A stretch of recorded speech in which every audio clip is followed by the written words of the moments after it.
உங்களுக்கு 40ல இருந்து 50 வயசாயிடுச்சா அப்படின்னா இது கண்டிப்பா கேளுங்க. கேட்ட உடனே மனசு ஏத்துக்காது, ஆனா இதுதான் நெசம். நம்மள யாருமே இன்னும் நிறைய வருஷம் உசுரோட இருக்க போறதில்ல. போகும்போது எதையும் தூக்கிட்டு போக போறதில்ல. அதனால கஞ்சத்தனம் பண்ணாதீங்க. செலவு செய்ய வேண்டியதுக்கு செலவு செய்யுங்க. சந்தோஷமா இருக்க வேண்டிய நேரத்துல சந்தோஷமா இருங்க. உங்களால முடிஞ்சதான தர்மத்தை யோசிக்காம செய்யுங்க. எதுக்குமே கவலைப்படாதீங்க. நீங்க கவலைப்படுறதால எதையாவது நிறுத்த முடியுமா? வர்றது வந்தே தீரும்.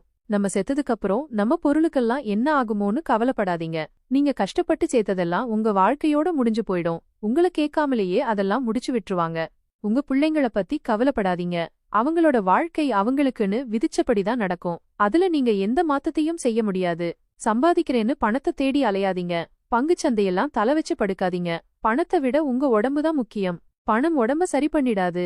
1000 ஏக்கர் நிலம் இருந்தாலும் ஒரு நாளைக்கு 1/2 கிலோ அரிசிக்கு மேல உங்களால திங்க முடியாது.